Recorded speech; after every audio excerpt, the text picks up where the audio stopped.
Bonjour et bienvenue, je suis ravie de vous retrouver en ce début de semaine sur Monaco Info. Tout de suite au sommaire de votre journal. Retour sur la 68e maintenance des confréries des pénitents qui a été organisée en principauté et qui a rassemblé 500 participants ce dimanche. Zoom sur un nouvel atelier au club Le Temps de Vivre. Des exercices anti-chute sont organisés pour les membres de l'association. Nous reviendrons sur le premier tour de la Coupe d'Europe des clubs de boules qui s'est déroulé ce week-end en principauté. On ouvre tout de suite cette édition avec la 68e maintenance des confréries de pénitents qui a été organisée en principauté. Un événement qui n'avait pas eu lieu depuis 1999 à Monaco. Un instant important pour les quelques 500 participants. Le prince souverain a salué l'initiative de la confrérie monégasque qui, en réunissant autour d'elle les formations voisines françaises et italiennes, rappelle que le recueillement et la prière ne sauraient connaître de frontières, mais au contraire rapprochent les femmes et les hommes dans un même esprit de fraternité et d'union. Tôt, dimanche matin, chants et prières résonnaient en principauté. Dès 9h30, les 500 pénitents sont partis en procession vers Monaco-Ville, égrenant leurs prières tout au long de leur cheminement. Une foule intense les attendait devant la cathédrale où l'édifice était empli de dévotion.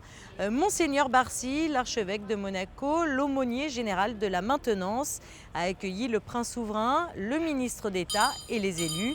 Lors de cette réunion, Monseigneur Barcy a répété la mission des confréries de pénitents, à savoir la création de nombreuses structures d'aide et de solidarité en faveur du monde.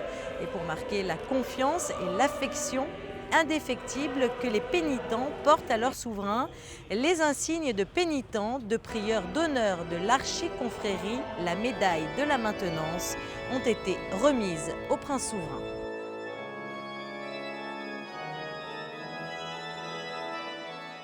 Le 4 mai prochain sera la journée mondiale de la Croix-Rouge. À cette occasion, l'association monégasque vous accueille, salle du canton, pour sa traditionnelle braderie. 190 bénévoles seront mobilisés pour sensibiliser le public à travers des animations ludiques et des ateliers pédagogiques. Créée en 1947, la Croix-Rouge monégasque fêtera cette année ses 65 ans d'existence. On écoute à ce propos son secrétaire général, Philippe Narmineau. C'est une journée qui est d'abord axée autour d'un événement qui est un événement, maintenant traditionnel, qui est la braderie de la Croix-Rouge, qui est attendue par beaucoup de monde, où on trouve effectivement une série d'objets, de vêtements et de petits bijoux à des prix qui défient toute concurrence. Tous les ans, on essaie d'identifier un projet particulier. Cette année, c'est principalement le Niger qui sera bénéficiaire des fonds qui seront recueillis au cours de cette journée de la Croix-Rouge, et notamment de la braderie. Et nous allons confectionner, comme nous l'avions fait dans les années précédentes avec le Burkina Faso, notamment un manuel national pour les secouristes du Niger qui pourront donc disposer d'un document pédagogique permettant aux enseignants des questions de premier secours dans tout le pays d'avoir une base documentaire suffisante pour transmettre le savoir. Il y a une particularité que nous allons essayer de mettre en avant à l'occasion de cette journée mondiale. Ce qui est remarquable à Monaco, c'est que vous connaissez le caractère cosmopolite de la cité. Eh bien, nous allons essayer, à l'occasion de ces 65 ans de la Croix-Rouge, de réunir 65 bénévoles Croix-Rouge de 65 nationalités différentes, ce qui représenterait évidemment un tour de force unique et probablement pas égalé ailleurs dans le monde. Un vibrant hommage a été rendu à la Maison de France ce samedi. Afin de maintenir vivace la mémoire des déportés, le ministre d'État Michel Roger, des élus et des représentants monégasques et français se sont rassemblés à la Maison de France pour la cérémonie du souvenir. Je vous rappelle que les camps de concentration nazis ont fait 9 millions de morts.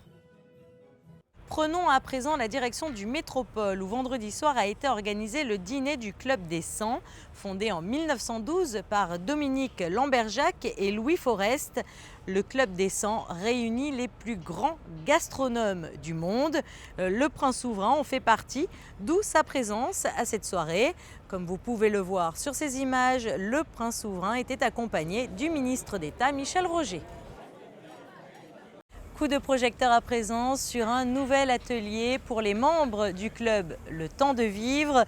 2 fois par mois, un kinésithérapeute initie les seniors à des exercices anti-chute, des conseils bien utiles lorsque l'on sait que chaque année, 2 millions de personnes sont victimes de chutes. Le reportage d'Élodie Messager. Le club Le Temps de Vivre propose un nouvel atelier à ses adhérents, un travail autour de l'équilibre pour éviter les chutes. Passé 65 ans, un senior sur 3 tombe au moins une fois dans l'année.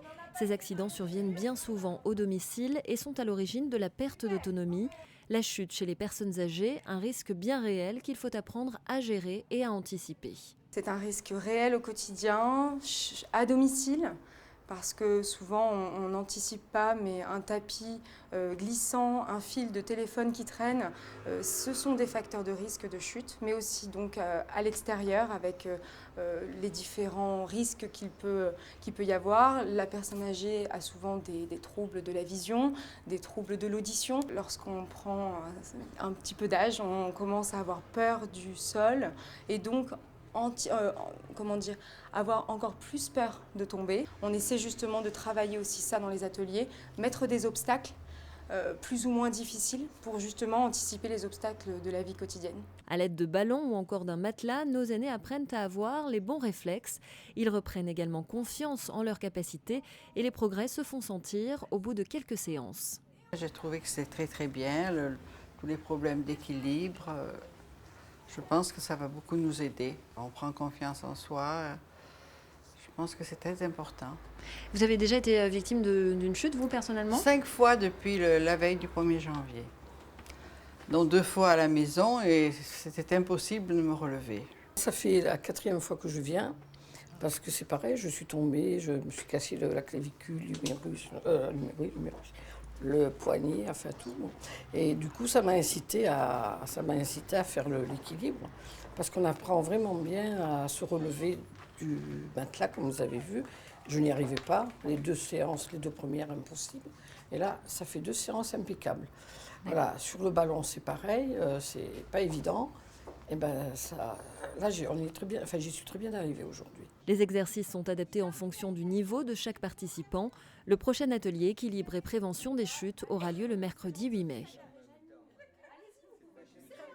Un mot de sport à présent et plus précisément de boules. Ce week-end se déroulait le premier tour de la Coupe d'Europe des clubs.